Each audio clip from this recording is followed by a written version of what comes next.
Les humanités numériques participent des retombées des technologies informatiques appliquées à des domaines où la sémiotique est omniprésente.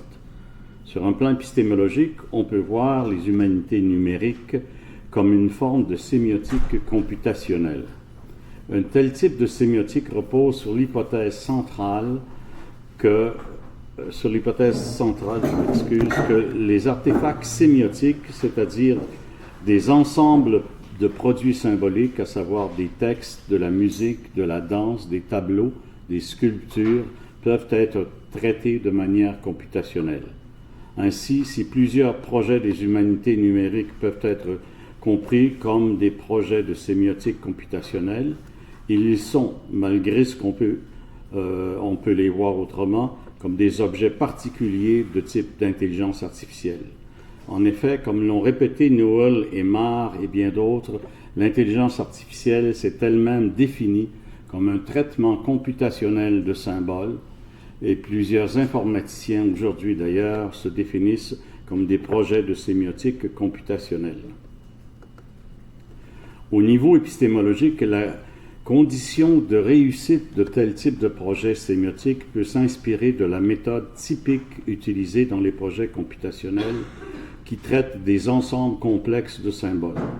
En effet, le succès de ces projets ne consiste pas à appliquer à l'aveugle des technologies numériques à des artefacts sémio-cognitifs, c'est-à-dire à tirer de la technologie elle-même des hypothèses qui ne seront appliquées qu'à des projets qui réalisent les hypothèses sous-jacentes à ces technologies informatiques. Comme le dit Maslow, ce n'est pas parce qu'on possède un marteau que tout peut être cloué. En conséquence, ce n'est pas parce qu'il existe des ordinateurs que toute analyse conceptuelle peut être traitée par l'outil ordinateur.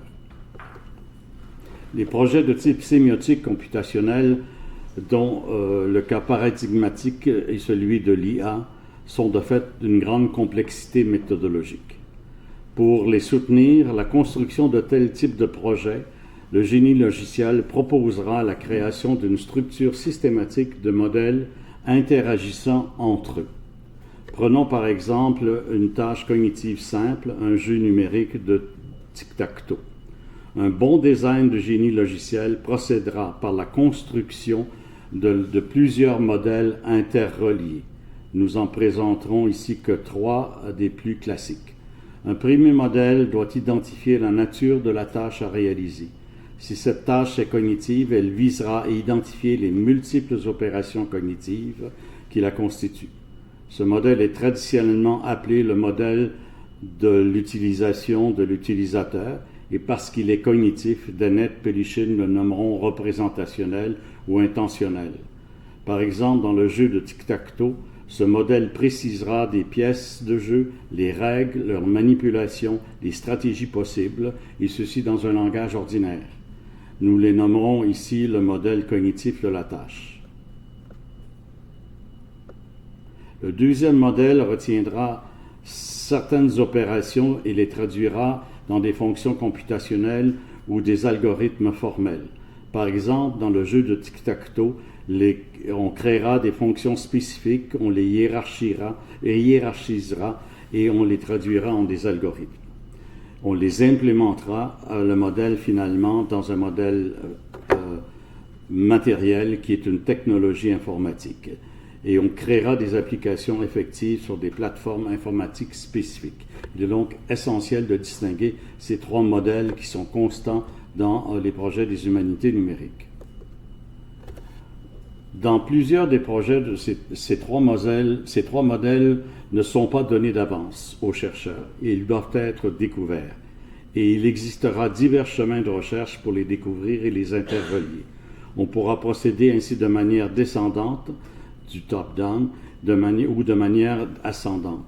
Dans une première approche, on partira du modèle matériel, à savoir de la technologie informatique, pour aller vers le modèle computationnel, pour enfin produire le modèle des utilisateurs. De nombreux jeux informatiques sont apparus ainsi. Personne, avant son apparition sur écran, avait joué au Pac-Man. Dans une seconde approche, on part du modèle cognitif d'une tâche sémiotique à réaliser pour ensuite passer au modèle fonctionnel et enfin de le réaliser dans un ordinateur. Ces processus de recherche sont-ils applicables aux humanités numériques?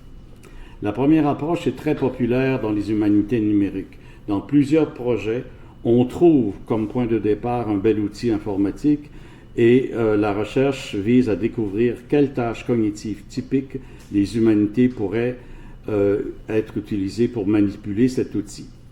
L'outil est ici premier. La tâche à effectuer est seconde. Ce type d'approche a un certain risque car il se peut que l'outil ne soit pas adapté à certaines tâches ou à certaines dimensions de la tâche. Mais si les tâches sémiotiques sont complexes et de plus, si certaines d'entre elles sont non computables ou n complexes, le risque de ne pas arriver à un modèle fonctionnel pertinent et adéquat augmente. À mon avis, ceci est une des raisons de l'insatisfaction de plusieurs spécialistes de haut niveau pour des humanités numériques qui ne trouvent pas leur compte dans les humanités numériques et qui ne parviennent que très peu à s'ajuster à leur véritable pratique. C'est probablement pour cette raison que les humanités numériques ont tant de problèmes à être acceptées par les experts des humanités. Comment faire alors? Telle est la problématique que je veux analyser ici. Et c'est via un exemple de recherche sur une tâche sémiotique complexe que nous le démontrerons, la complexité particulière d'une certaine tâche, à savoir l'analyse conceptuelle. Est-ce que cette analyse conceptuelle peut être soumise à un traitement computationnel? Si oui, pourquoi et comment? Sinon, pourquoi et comment? Notre recherche est de type sémiotique computationnel. Elle s'inspire des concepts théoriques de cette pratique et elle est un cas particulier de l'intelligence artificielle qui porte d'une part sur la lecture et surtout sur l'analyse d'un texte assisté par ordinateur. Mais il y a une nuance, notre recherche portera plus particulièrement sur la lecture et l'analyse conceptuelle d'un texte assisté par ordinateur. Ce qui se traduit en 3 questions de recherche. Pour la réaliser, nous aurons aussi à construire ces 3 modèles, le cognitif, le fonctionnel computationnel et le physico-technologique. Et ces modèles tentent de répondre à 3 types de questions. Quelles sont les tâches cognitives effectuées dans une analyse conceptuelle? Quelles sont les opérations et fonctions d'une analyse conceptuelle et experte? Enfin, quelle technologie peut être utilisée pour réaliser une telle type d'analyse? Commençons par le premier modèle, le modèle cognitif. Celui-ci répond à la question en apparence très simple. Qu'est-ce qu'une analyse conceptuelle? Cependant, la réponse à cette question sera composée d'un discours lui-même composé d'une multitude d'énoncés qui ensemble constitueront le modèle cognitif. Ce modèle visera à préciser le plus rigoureusement possible les opérations et les objets d'une analyse d'un concept. 2 grands types de discours ou paradigmes interviendront, le paradigme cognitif et le paradigme linguistique. Cette tâche que l'on appelle une analyse conceptuelle, comme nous le verrons, est une des plus complexes que les experts lecteurs des humanités et des sciences sociales ont pratiqué depuis des millénaires. Et on la retrouve à l'œuvre aujourd'hui dans des sciences humaines un peu partout et aussi dans les sciences naturelles et les pratiques professionnelles. Régulièrement, sous une forme ou sous une autre, les experts de ces disciplines procèdent à l'analyse d'un texte pour y explorer l'une ou l'autre des idées, des notions, des thèmes ou tout simplement les concepts. Vous avez à l'écran plusieurs exemples de ce type d'analyse conceptuelle. On remarquera que cette pratique ne se limite pas aux pratiques académiques des humanités et des sciences humaines. On la retrouve évidemment présente dans les pratiques des scientifiques et des professionnels, et je suis persuadé qu'une fois ou l'autre en votre propre carrière, vous avez procédé à une telle type d'analyse. En fait, ce type d'analyse de concept est fréquente et si fréquente dans le monde académique et professionnel qu'on en vient à oublier la nature de l'objet qui est supposé être analysé, la méthode par laquelle elle est réalisée. Cette pratique de l'analyse conceptuelle est au cœur de la philosophie tant classique que que contemporaine, que certains en définissent pourtant, certains en définissent très peu la méthode. Et si on cherche à la comprendre, on cherche à les comprendre, les moments, les objectifs, la structure, on découvre rapidement qu'elle repose en fait sur l'expertise de l'intuition,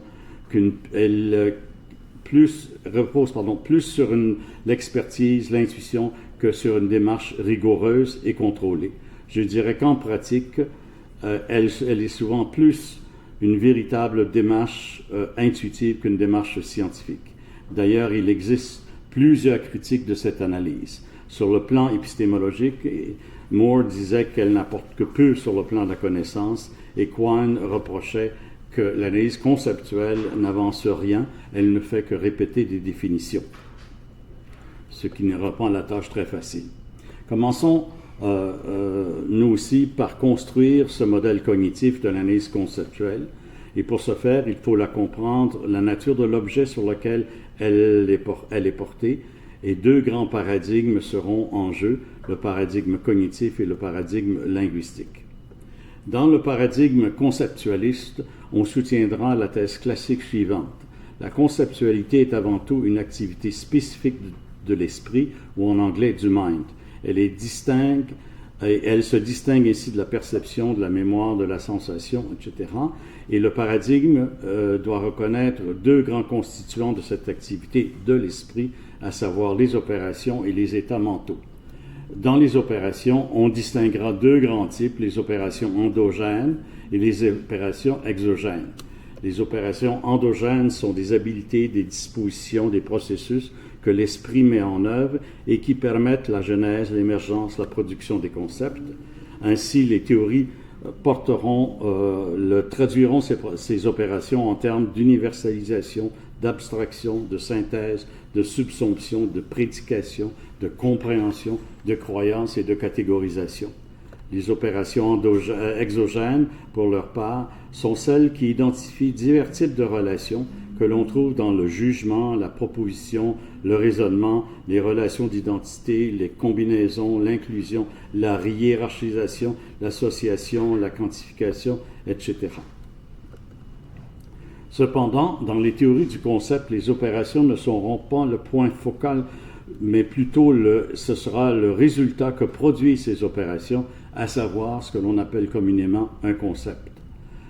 Dans la tradition philosophique, le concept pourra ainsi prendre la forme d'un état mental dont le statut est un état intentionnel ou représentationnel, et on parlera du concept comme le contenu spécifique des états mentaux. Il existera plusieurs compréhensions de ces états mentaux, et on le verra comme tantôt des universels, des formes nominales, des idées, du contenu, d'attitudes épistémiques, à savoir des croyances ou de la conscience, de l'information. Et dans la tradition psychologique, ces concepts deviendront des prototypes, des exemplaires, etc. L'analyse conceptuelle, dans ce modèle conceptualiste, est spécifique. Elle entraîne évidemment des conceptions spécifiques de cette analyse.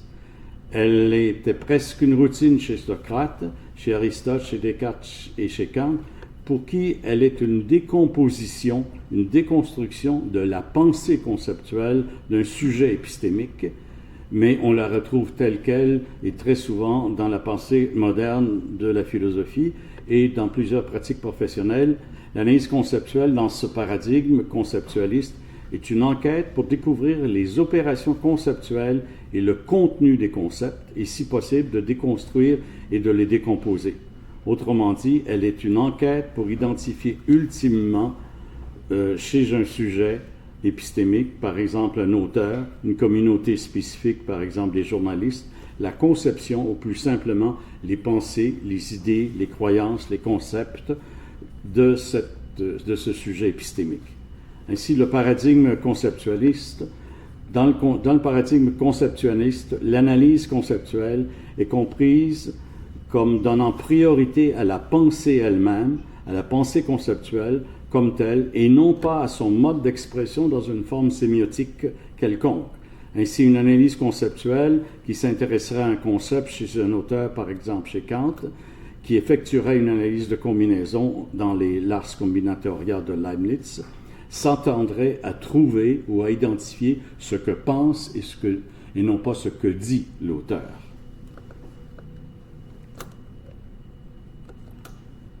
Une telle vision de l'analyse conceptuelle ne sera pas sans poser de problème. Elle pose immédiatement deux questions importantes. A-t-on accès vraiment et directement au contenu conceptuel, aux croyances, pensées et idées d'un esprit épistémique, individuel ou collectif? Si oui, de quelle manière? Sinon, de quelle manière peut-on analyser alors cette conception, cette conceptualisation ou le concept?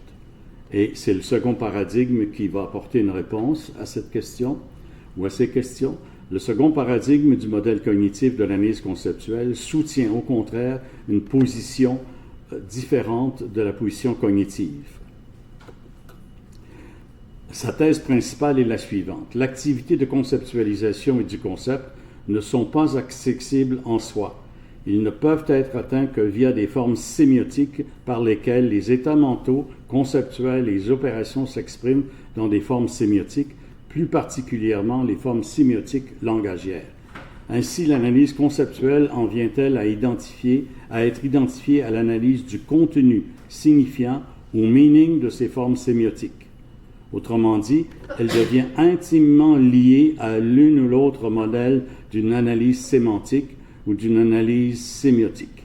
Évidemment, on s'en doute, il existera une multitude de ces modèles et relativement à notre intérêt, nous en distinguerons ici trois principales, la sémantique référentielle, la sémantique intentionnelle et la sémantique cognitive, qui toutes auront un effet direct sur la compréhension de cette analyse conceptuelle et donc le modèle qu'on doit construire de la tâche qu'une technologie informatique doit pouvoir fouiller. Un premier type de sémantique comprend le contenu signifiant d'une expression comme une relation au référent, c'est-à-dire à des entités dans un monde actuel, ce sera la sémantique référentielle. Cependant, le concept n'est pas, dans cette théorie, le référent comme tel, mais une forme spécifique de relation référentielle que possèdent les prédicats d'une langue. Évidemment, il existera diverses manières de comprendre cette relation référentielle. La formulation que Frege donnera à cette relation quittera le paradigme cognitif du concept pour le situer dans la sémantique des langues. Dans cette situation frégéenne, le concept ne sera plus une entité mentale, mais une entité sémiotique ou une entité sémantique associée à des formes sémiotiques comme la phrase et le prédicat. Il est défini comme une relation formelle entre un prédicat et son extension. Plus techniquement, il sera une fonction qui, lorsqu'appliquée à une phrase, livre la valeur de vérité de cette phrase ou de cette proposition.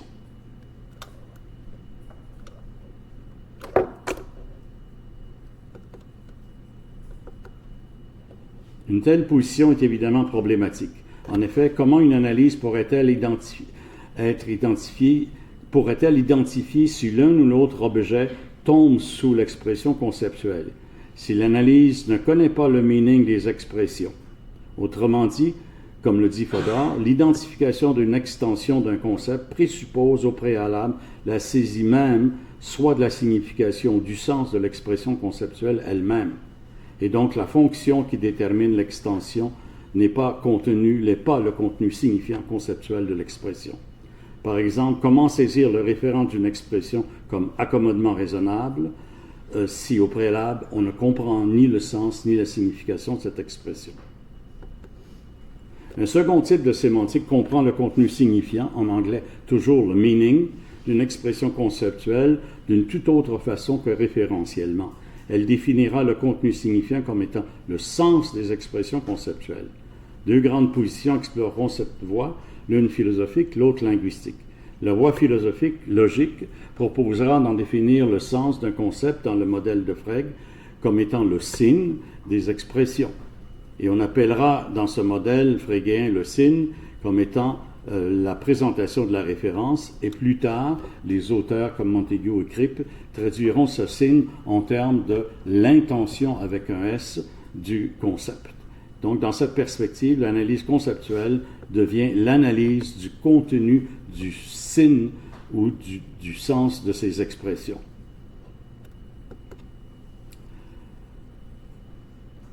Dans cette perspective intentionnelle de l'analyse conceptuelle devient donc une analyse des intentions, des expressions conceptuelles.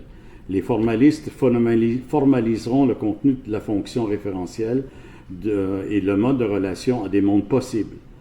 Les philosophes épistémiques traduiront cette analyse comme une exploration concrète des définitions, des synonymes, du contenu, des croyances et des intuitions. Ce sera la compréhension classique de l'analyse conceptuelle qui sera critiquée par Moore et par Quine, pour qui ce type de recherche ne fait pas avancer la connaissance et tombe dans les problèmes de l'analytique et du synthétique. Mais la sémantique linguistique va aller dans une autre direction. La troisième voie du modèle cognitif sera celle de la sémantique linguistique. Tout comme les voies référentielles et intentionnelles, la sémantique linguistique s'adresse au contenu signifiant des expressions conceptuelles. Mais l'analyse du sens n'est pas aussi évidente que certains le pensent, et surtout les philosophes. Elle est l'objet de trois sémantiques radicalement différentes, la sémantique lexicale, la sémantique structurale et la sémantique cognitive. Ainsi, il faut faire une distinction cependant, pour commencer, entre signification, sens, notion. La signification, c'est le contenu signifiant propre au lexique d'une langue. Ce sont les acceptions que l'on met dans un dictionnaire ou un lexique. Pardon, j'ai touché aux mauvaises choses. Le sens, c'est le contenu signifiant dans l'usage concret d'un texte ou d'une conversation ou dans la langue. Et la notion, c'est plus une notion intuitive qui est à l'horizon du sens d'une expression et qui est, selon certains linguistes, non pas le concept, mais la manière dont on pourrait traiter le concept. Donc, faire l'analyse conceptuelle dans cette perspective, c'est analyser la notion et non pas le sens. Je donne l'exemple de la signification du mot démocratie. C'est différent du sens du mot démocratie et c'est différent de la notion de démocratie et du concept de démocratie.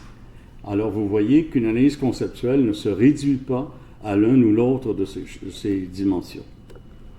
La sémantique lexicale, pour certains, va s'intéresser plus et essentiellement à des problèmes de signification, c'est-à-dire à l'usage des mots, le contenu signifiant des mots dans la communauté, dans des communautés de locuteurs ou des domaines de spécialité, ou dans des technologies, ça va faire des lexicologues, de la terminologie ou de l'ésontologie.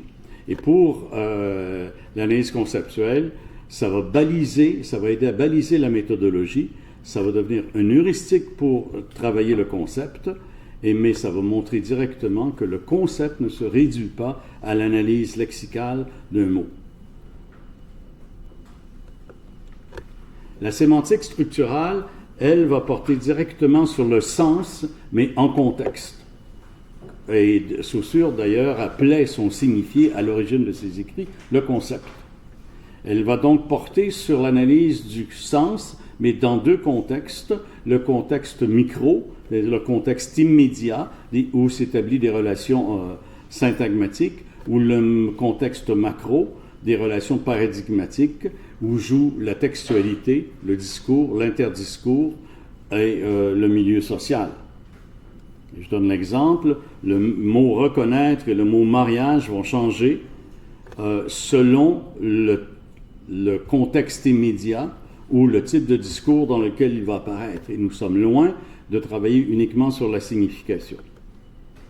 Et enfin, la sémantique cognitive va s'intéresser, elle aussi, au sens des expressions conceptuelles, mais ce contenu conceptuel est pour les sémanticiens de tendance cognitive directement lié au contenu conceptuel. C'est même, selon eux, le concept lui-même qui est présent dans le contenu de l'expression.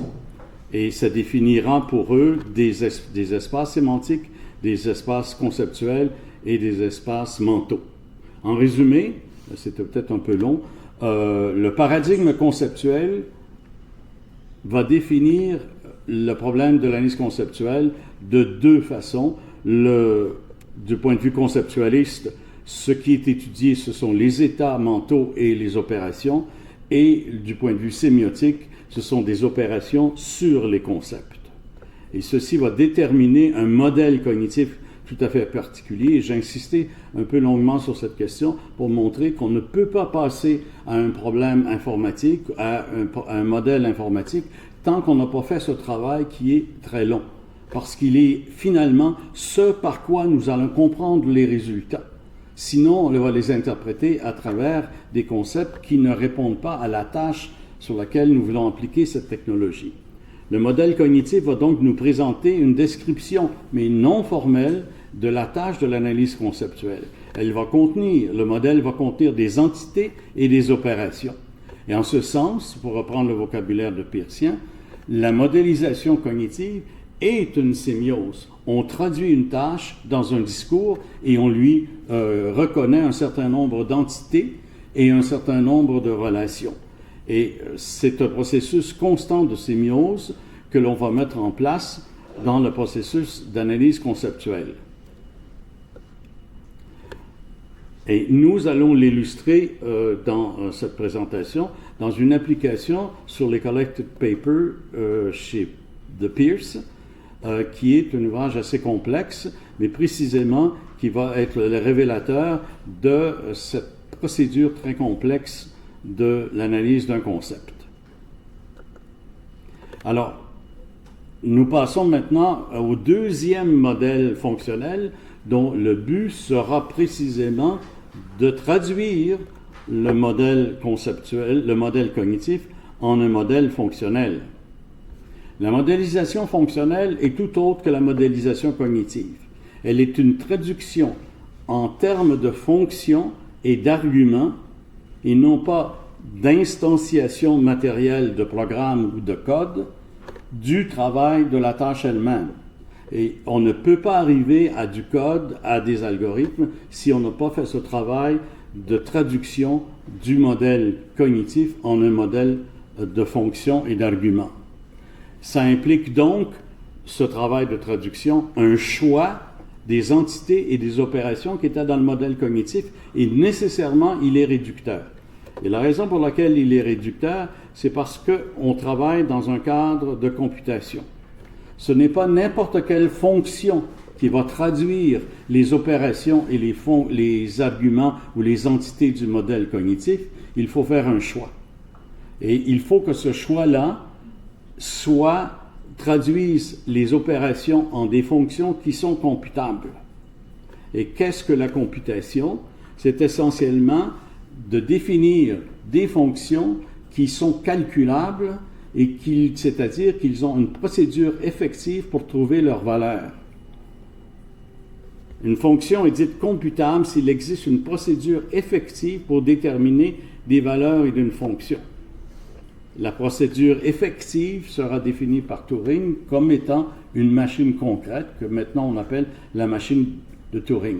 Ce qu'il faut bien saisir, et ce n'est pas toujours aussi limpide que ça le semble, c'est que de toutes les opérations et entités que l'on trouve dans la tâche cognitive, que ce soit le tic-tac-toe ou l'analyse conceptuelle, toutes ces opérations ne se retrouveront pas dans le modèle fonctionnel.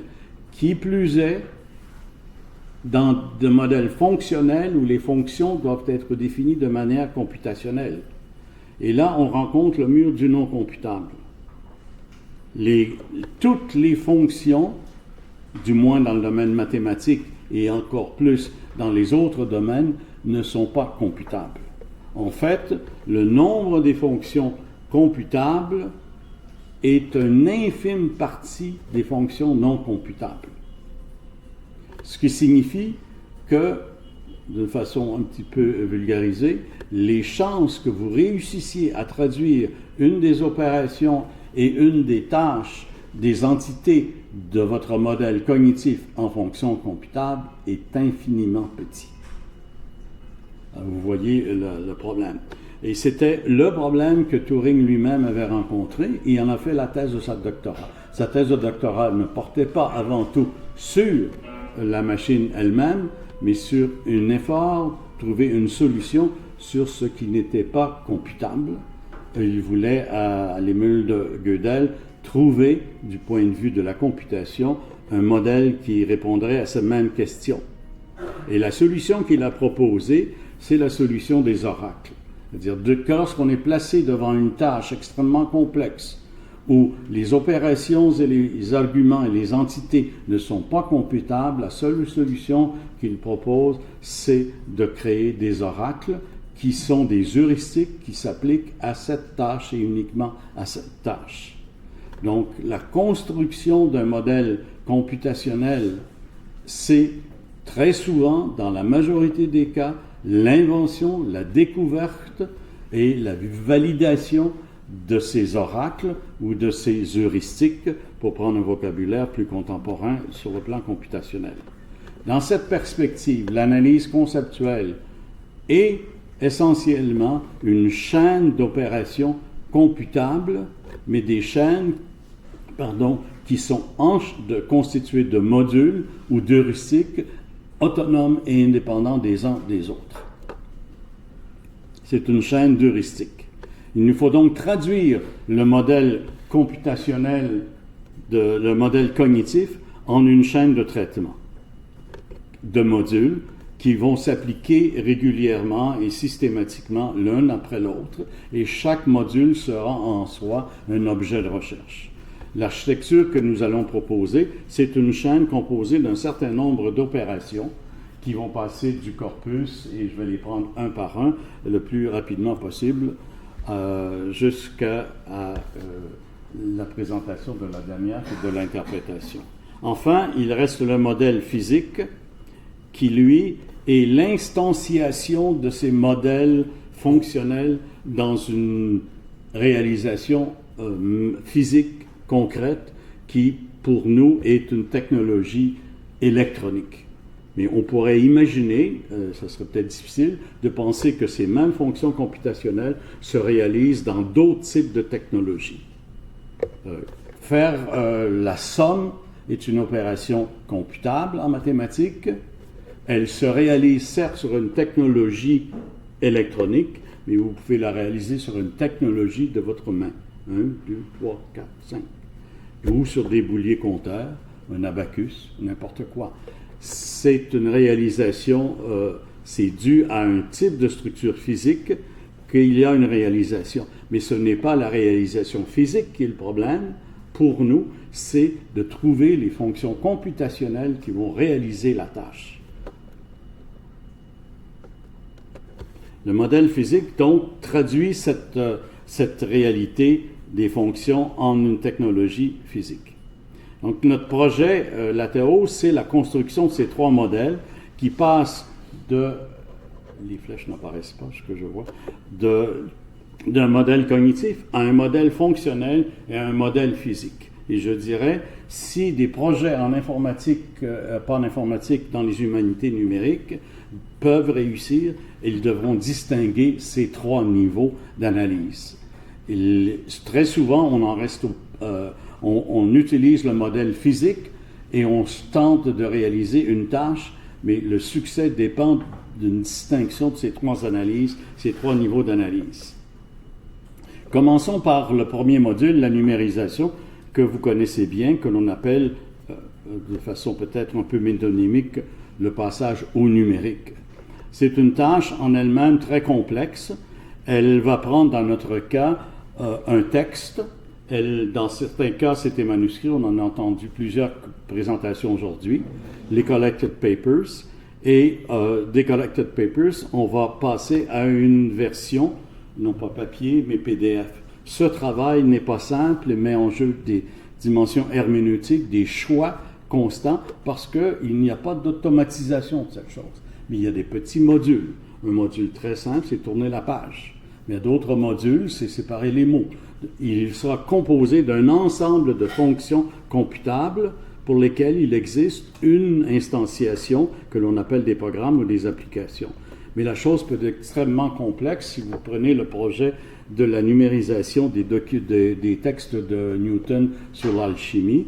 Il a fallu 20 ans de travail pour passer du manuscrit original à une transcription diplomatique, à une transcription normalisée, et de façon standard. Et ce avec quoi la technologie va travailler, c'est pas avec ça, mais c'est avec cette séquence de, non pas de 0 et de 1, mais de pulsions positives et de pulsions négatives. Ceci est la transcription pour les humains, qui ne peuvent même pas le lire, de ce que l'ordinateur physique possède en lui-même. Il ne possède pas des 0 et des 1, ce sont du positif et du négatif tout au long. C'est la transcription humaine qui fait ce genre de choses-là.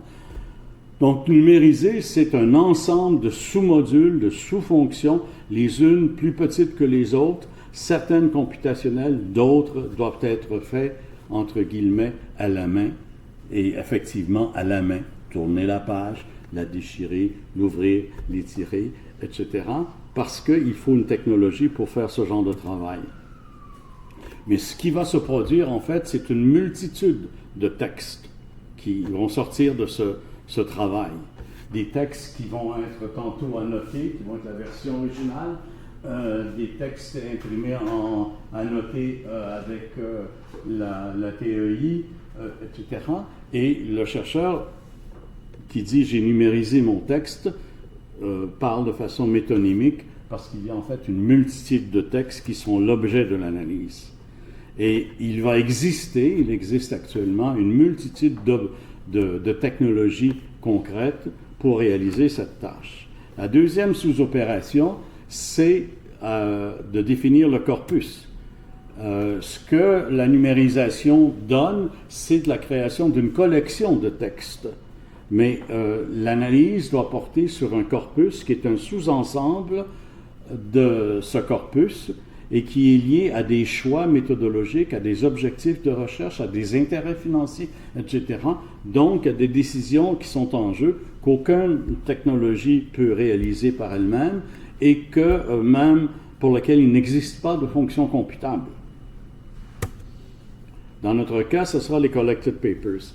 Qui plus est, nous allons sur ce corpus choisir un sous-corpus qui sera fait de la concordance d'un mot-clé, d'un mot ciblé, qui, selon la théorie sémantique que nous avons présentée tantôt, dit comme nous n'avons pas accès à l'esprit de Peirce, qui, vous savez, est décédé, il ne peut pas l'interviewer, je ne peux pas voir son comportement, je n'ai accès à sa pensée que par les textes. Et la seule façon par laquelle je peux y accéder, c'est, selon ces théories sémantiques, d'analyser le sens de ces mots.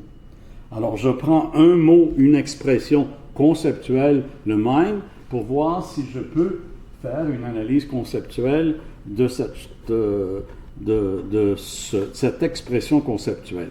Et pour faire ça, il existe encore, sur le plan matériel, une multitude d'objets, pas d'objets, mais d'applications que vous pouvez trouver en ligne et sur le site Tapar. Et un des bons créateurs dans ce domaine-là, c'est Stéphane, qui a fait des concordances qui, dans Voyant, vont permettre de traiter, de produire rapidement ce type de sous-corpus que l'on appelle la concordance. Nous allons maintenant passer à la troisième opération, qui est de définir les objets spécifiques sur lesquels l'analyse conceptuelle va travailler. Nous les appelons, nous, les unités d'information et les domaines d'information. Nous leur donnons l'acronyme UNIF et DOMIF, non pas pour trouver un nouveau vocabulaire, mais parce qu'il y a des décisions théoriques qui sont en jeu sur ce que sera l'unité d'analyse et le domaine qui sera retenu. En l'occurrence, est-ce que ce sera des syntagmes, des phrases, des paragraphes, des pages, etc. Et au niveau des unités linguistiques, est-ce que c'est des mots? Est-ce que c'est des mots lématisés, tagués avec des sections, des étiquettes morphologiques, par exemple, ferme comme nom, ferme comme verbe, etc.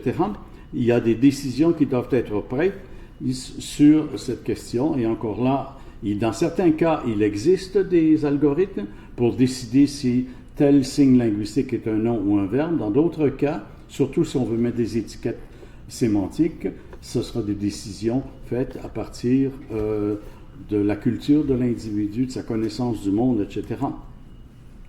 À partir de cette dimension des UNIF, nous allons traduire maintenant le texte des DOMIF et des UNIF en une matrice sous la forme, d'un tableau concret. Et pardon, je pense que j'ai passé... oui. Nous pouvons appliquer cette segmentation-là, de trouver des unités, des domaines d'application et des unités de signification ou des unités conceptuelles sur bien d'autres domaines. J'ai fait ici un détour, montrer que cette même stratégie conceptuelle peut être appliquée à des films, à des danses, à de la photographie, à du vidéo. Nous l'avons fait sur Magritte, on pourrait le faire sur des colonnes grecques, on pourrait le faire sur des vases grecs, sur des articles de journaux. L'idée, c'est que nous avons des domaines d'information qui sont présentés et chacun, alors dans le domaine du film, vous avez un premier film, un deuxième film, un troisième film. Et pour chacune de ces unités, si vous lui ajoutez des métadonnées, qui dans certains cas sont simplement des index, des mots-clés, mais dans d'autres cas pourraient être le texte accompagnant le domaine, ou encore ce qu'on a fait sur Magritte, un texte standardisé décrivant chacune des œuvres, en fait les 1400 œuvres. Et à ce moment-là, ce n'est pas l'image qui est analysée, mais le texte qui parle à propos de cette image. Mais la même approche de contenu se réalise. Il faut maintenant passer à une autre étape qui est la modélisation formelle des objets qu'on a pris. Donc, on a pris le texte, on a trouvé les énoncés et on a trouvé le lexique qui correspondait à notre intérêt, qui sont les mots dans le texte en général. On traduit cette déconstruction en mots ou en segments ou en unif, en domif, en termes de tableau. Et je fais ce détour-là pour toucher une question importante, de dire ce n'est pas de l'analyse quantitative. Nous regardons pour un segment donné, est-ce que le mot association est pris? Est-ce, par exemple, dans ces phrases-là? Est-ce que le mot ideas est pris? Oui. Est-ce qu'il est là? Est-ce qu'il est là? Non, il n'est pas là, etc. Nous avons un tableau très, très simple. Ce tableau n'est pas quantitatif. On peut le traduire, par ailleurs, dans une matrice.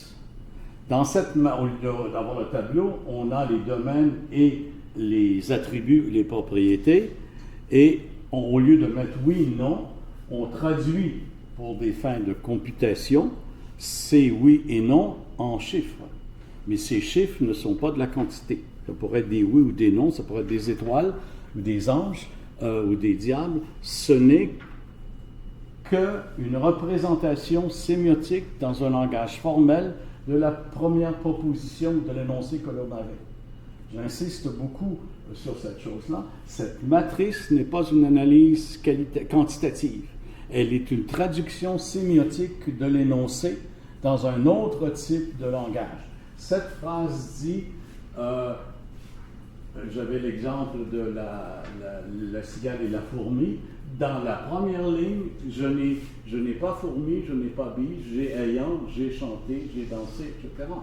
C'est une autre façon de réécrire la phrase, donc, mais qui sera manipulable plus facilement que si je la prenais au pied de la lettre. Par ailleurs, il faut bien se rendre compte qu'il y a une réduction de l'information qui est faite dans ce passage. Il fait partie du risque que nous prenons en faisant ça. Et si on a cette traduction, alors on peut prendre cette matrice et la traduire en vecteurs. Les vecteurs sont les domaines dans lesquels on a la présence ou l'absence des unités d'information que l'on peut alors représenter sous la forme d'un vecteur ou de la forme topologique. Et si on a n vecteurs, on a à ce moment-là une matrice à n dimensions que l'on peut topologiquement représenter par des points dans l'espace. Et il y a un enjeu herméneutique à faire ça, c'est qu'on a fait une traduction, certes, mais on a réduit l'information, mais on a gagné c'est qu'on vient de mettre à notre disposition l'univers des mathématiques, surtout de l'algèbre linéaire, pour manipuler ces vecteurs qui vont nous reconstruire à la fin des résultats que l'on va retraduire en des phrases. Alors, la modélisation formelle est relativement simple. Elle consiste essentiellement à traduire un texte en domaine d'information, en unif et donc en matrice. Bref, on est passé du livre par une transposition sémiotique à une représentation topologique, mais en réduisant de l'information, et les réductions auront des conséquences sur notre interprétation, mais certaines de ces réductions sont intéressantes et pertinentes pour notre projet. Nous passons maintenant à une quatrième ou cinquième opération.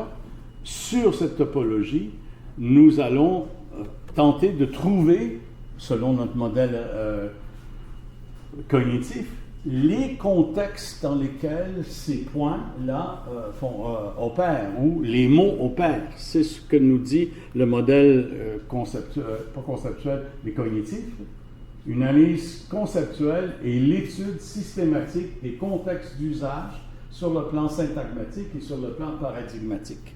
Sur le plan fonctionnel, ça correspond à une analyse distributionnelle qui consiste à identifier des régularités, des co-occurrences, des lexèmes conceptuels dans des segments textuels. Donc, c'est appliquer sur cet espace des fonctions de classification.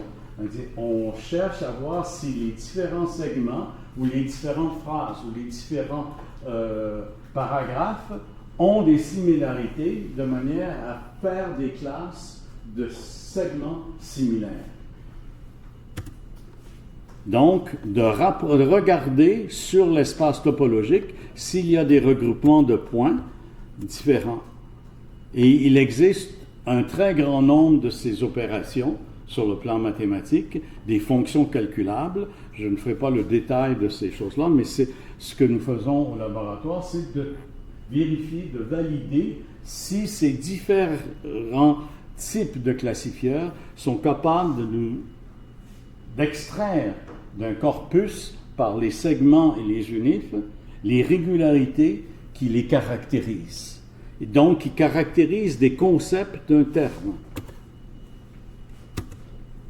Voici un exemple de résultat, une classification de tous les segments selon un modèle du clustering.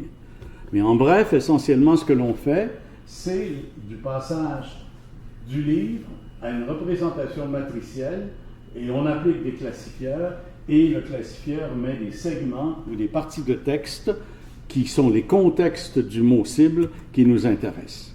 Et voici des résultats que ça donne relativement à l'analyse conceptuelle sur le mot mind ou l'analyse du concept mind dans les collected papers.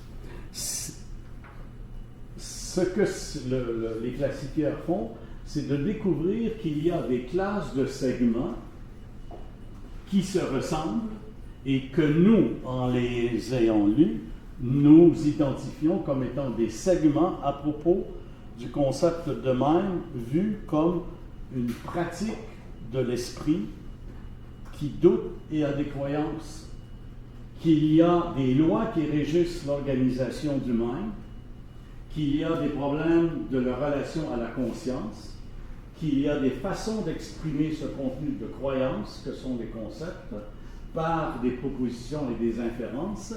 Mais la thèse la plus forte de Peirce, que vous connaissez certainement, c'est que le mind est essentiellement un système de signes dont un des dimensions sont l'interprétant, l'interprète, l'objet et le représentant même. Les autres aussi ont des contenus conceptuels, mais faire l'analyse de ces choses-là est long et nous n'avons pas eu le temps de le faire. Mais il est fait sur une partition particulière du texte ici, à partir des concordances qui sont faites sur des segments tels que l'éditeur les a présentés. Ils sont irréguliers, ils sont des fois des paragraphes, des fois des phrases, des fois des pages entières. Et voici un exemple d'application des classifieurs. Nous avons découvert par cette méthode 18 classes. Chacun contient un certain nombre de segments qui parlent des thèmes que l'on a représentés ici. Certains thèmes, les parties grises, sont de l'esthétique, de la croyance, la philosophie d'Hegel, le signe, la représentation, les idées. Autrement dit, ce que vous voyez là à ce niveau ici, c'est la chaîne de traitement a dégagé de 800 pages, pas des 800 pages, des 8 volumes de Peirce, les 18 dimensions conceptuelles en jeu dans le concept de mind. Certaines de ces sections-là sont plus riches que d'autres en termes de phrases. Dans le concept 18, dans la classe 18, il y a 164 phrases qui, selon ce modèle, sont supposées parler du concept de mind dans une perspective de raisonnement, de psychologie et de logique. L'autre division est différente. Elle a été faite elle a donné 58 classes, mais sur l'ensemble de l'œuvre et non pas simplement la concordance. C'est une autre façon de procéder. Et on trouve aussi consciousness, ideas, association, sign et interpretant, une conception, mais la granularité est plus fine sur l'analyse. Ce qui est intéressant dans ce genre de choses-là, c'est qu'on découvre que les mots, la combinatoire des mots avec lequel Peirce travaille autour du mot mind sont les expressions suivantes, et plus particulièrement et plus fortement idea, human, matter, states, law, man, natural, etc. Ce qui immédiatement nous donne à penser que pour Peirce, le mind est essentiellement quelque chose qui manipule des ideas et que ceci se fait dans des humains, mais on voit apparaître immédiatement le problème de matter, c'est-à-dire il y a chez Peirce une conception matérialiste de l'esprit qui est en jeu, et d'ailleurs dans les analyses que j'ai eu l'occasion de faire, on voit qu'il fait allusion, mais régulièrement, à des approches du cerveau qui aujourd'hui appartiendraient à un problème de la neuroscience. Il y a comme une thèse sous-jacente, constante et très importante en termes des segments, qu'une véritable analyse de mind, c'est d'analyser les idées, et on va comprendre les idées à partir de l'analyse du cerveau. Et l'autre, c'est quels sont les équivalents qui pourraient être utilisés par Peirce, quels sont les mots qui pourraient être substitués en partie ou totalement au mot mind, parce qu'ils ont les mêmes contextes, où on parle de la même chose de tous ces mots-là, comme on en parle à propos de mind. Alors, le concept d'expérience, de raisonnement, de généralité, de conception, de knowledge, sont des substituts intéressants à explorer. Ce sont des nouveaux observateurs.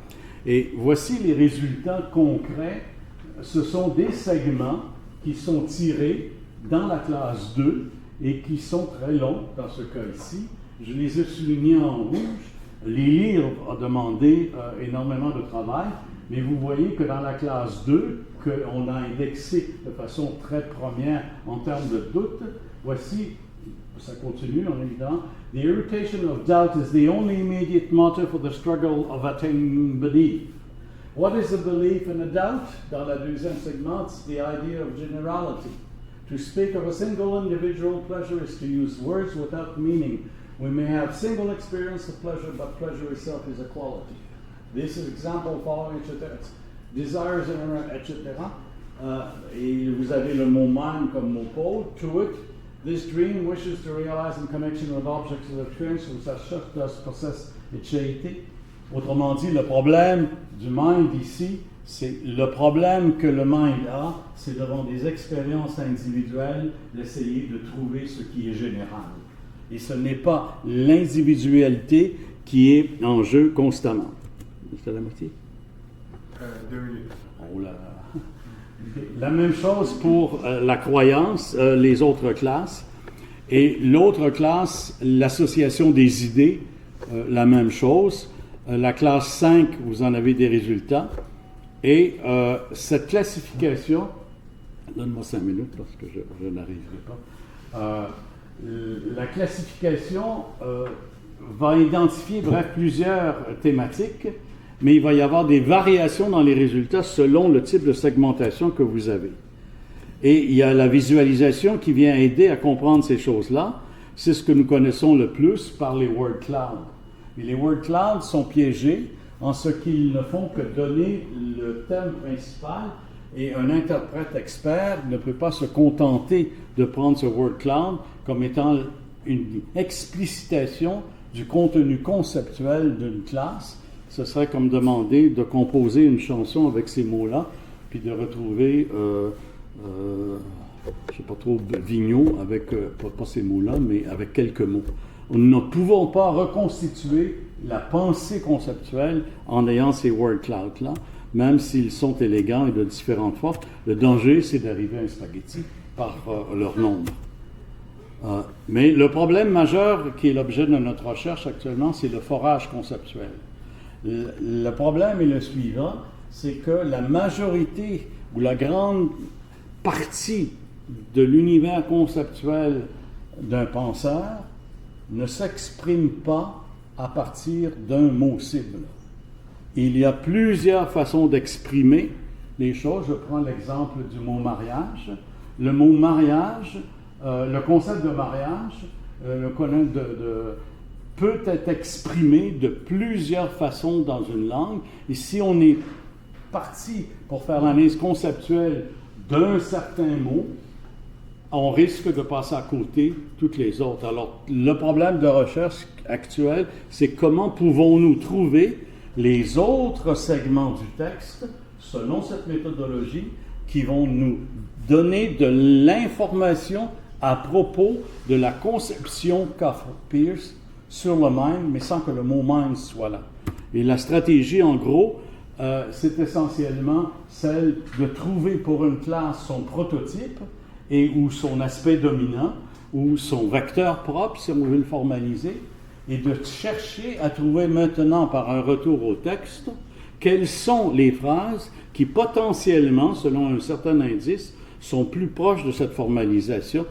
Et on a plusieurs stratégies qui sont essayées et on est arrivé à des résultats relativement intéressants, du moins pour une première démarche.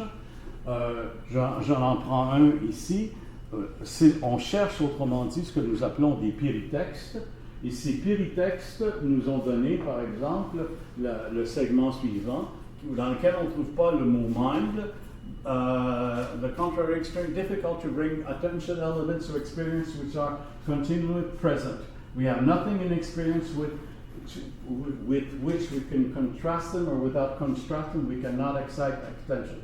The genuine synthetic concession of the sense of the process of learning which is prominent in ingredient and reason. Ce sont tous des aspects du concept, mais dans lequel, du concept de mind, mais dans lequel le mot mind et les différents résultats des différentes stratégies sont similaires. Évidemment, c'est très long à lire et ça nous amène à une avant-dernière étape. Ce sont les expériences auxquelles nous sommes confrontés. Hein. Je recule dans le temps, je m'excuse, ils se ressemblent tous. Quand nous les comparons, on trouve qu'il y a une consistance, une cohérence et une pertinence à tous les fragments de cette chose, des composantes du mot mind, mais qui n'ont pas le mot mind dedans. Et on peut les retrouver, etc. Je vais... Enfin, sur le plan matériel, un des étudiants de sémiotique a réussi, pas réussi, mais a construit une application qui permet aux chercheurs de fouiller facilement le texte selon un mot-clé, c'est-à-dire un concept d'étude, de voir des résultats pour un classifieur et d'avoir immédiatement les classes.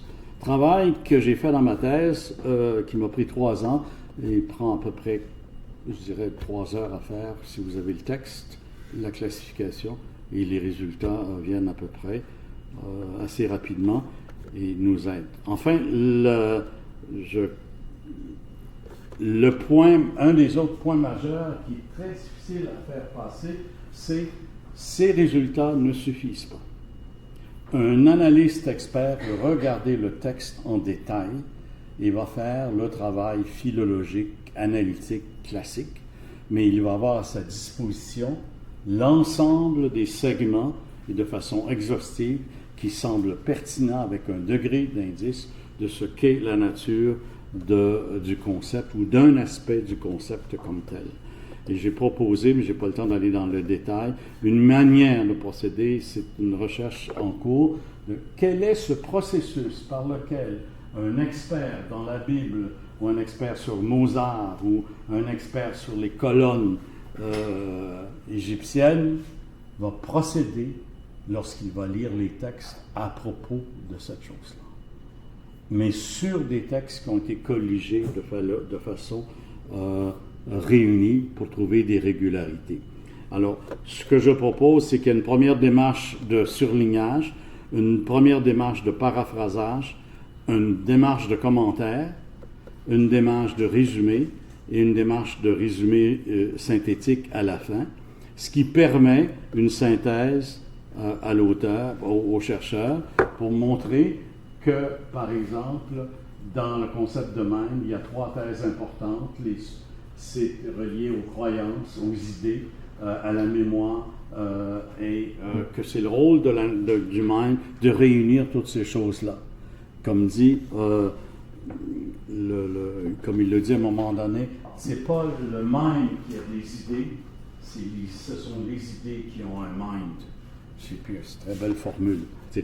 Autrement dit, l'esprit n'existe pas, ce ne sont que les idées que l'on a construites, que nous appelons, nous, de façon métaphorique, un mind. Et ces idées-là sont liées à des expériences que nous avons avec le monde. Bon, qu'est-ce qui s'est passé? Enfin vient la dernière étape de l'interprétation, qui est celle que l'auteur spécialiste veut faire, de l'interprète, qui va consister essentiellement à produire un autre texte qui va synthétiser, à partir de ses points de vue, de sa culture, les résultats de cette analyse synthétique. Bref, cette sémiotique computationnelle est en fait une démarche classique, mais au lieu d'être assistée, entre guillemets, à la main, ou avec le cerveau, elle est assistée d'une technologie. Mais cette technologie n'est pas toute puissante parce qu'elle ne peut pas l'être en regard de ses propres limites.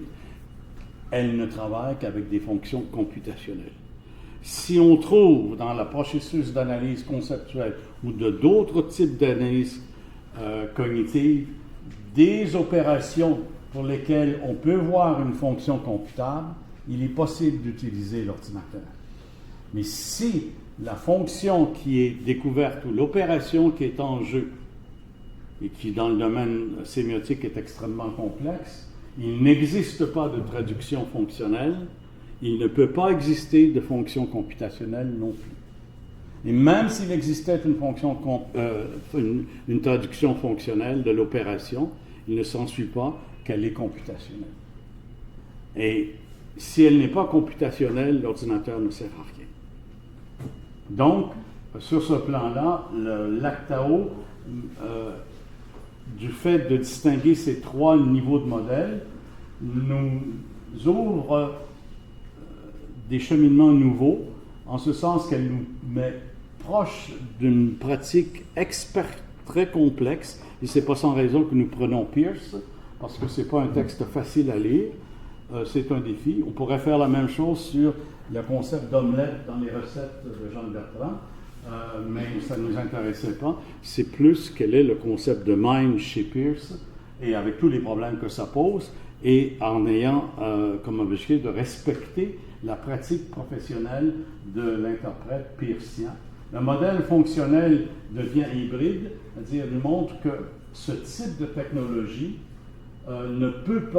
ce type de projet ne peut pas croire en une automatisation radicale de toutes les démarches. Il n'y a que des oracles avec des interventions expertes dans le cours de route et que le modèle technologique implique une certaine littératie sur ces domaines-là et qu'on ne peut pas s'inventer immédiatement, au moins au niveau d'un projet de recherche, des technologies simples. Mais il en existe, et c'est un débat que j'allais soulever. Les chercheurs au laboratoire soutiennent, mais vraiment fortement, qu'on ne peut faire ce genre de projet que si soi-même on met les mains dans le cambouis. Merci.